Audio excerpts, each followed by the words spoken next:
Well, good morning again, everybody. Chaplain Joe back at you here again. I want to talk to you today about the topic of God will change your desires so that they match his desires. I'm coming once again from Psalm 37, verse 4 and 5, and it reads, "Delight yourself also in the Lord, and he shall give you, the desires of your heart. Commit your way unto the Lord, trust also in him, and he shall bring it to pass."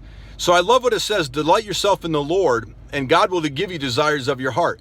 Now, if you look at that at face value, and a lot of people unfortunately have taken this interpretation that God is somehow some genie in a bottle, that he'll give you everything that you want. He'll give you all your heart's desires. However, as we've been studying for months now, that's not what the Bible teaches. The Bible says in 1 John 5 and 14, this is the confidence that we have. If we ask anything according to his will, see, that's the key.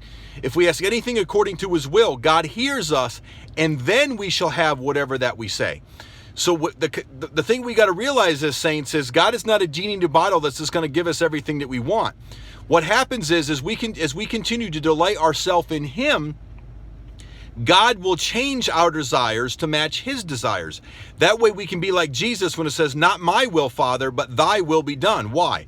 Because as God changes our desires become God's desires. And that's why we'll have what we're asking for, is because our desires become his desires. That's why I like it when it says here, it says, "Commit your way unto the Lord, trust also in him, and he shall bring it to pass." Well, what is he bringing to pass there? He's not bringing to pass necessarily what we want.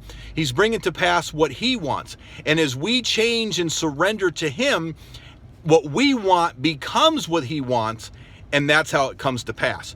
So as we continue to submit to the Lord, grow in him, God will change our desires to match his desires. So the revelation of that is, if we're not changing and we're not willing to submit, then we're going to have a lot of wrestling days with God as we wrestle with him, as we try to get right so we can match what he wants. So it's better to submit early and get in the will of God early, and that way you don't have all this wrestling that you got to do with God. So with that, be blessed and have God change your desires to match his. God bless. Bye-bye.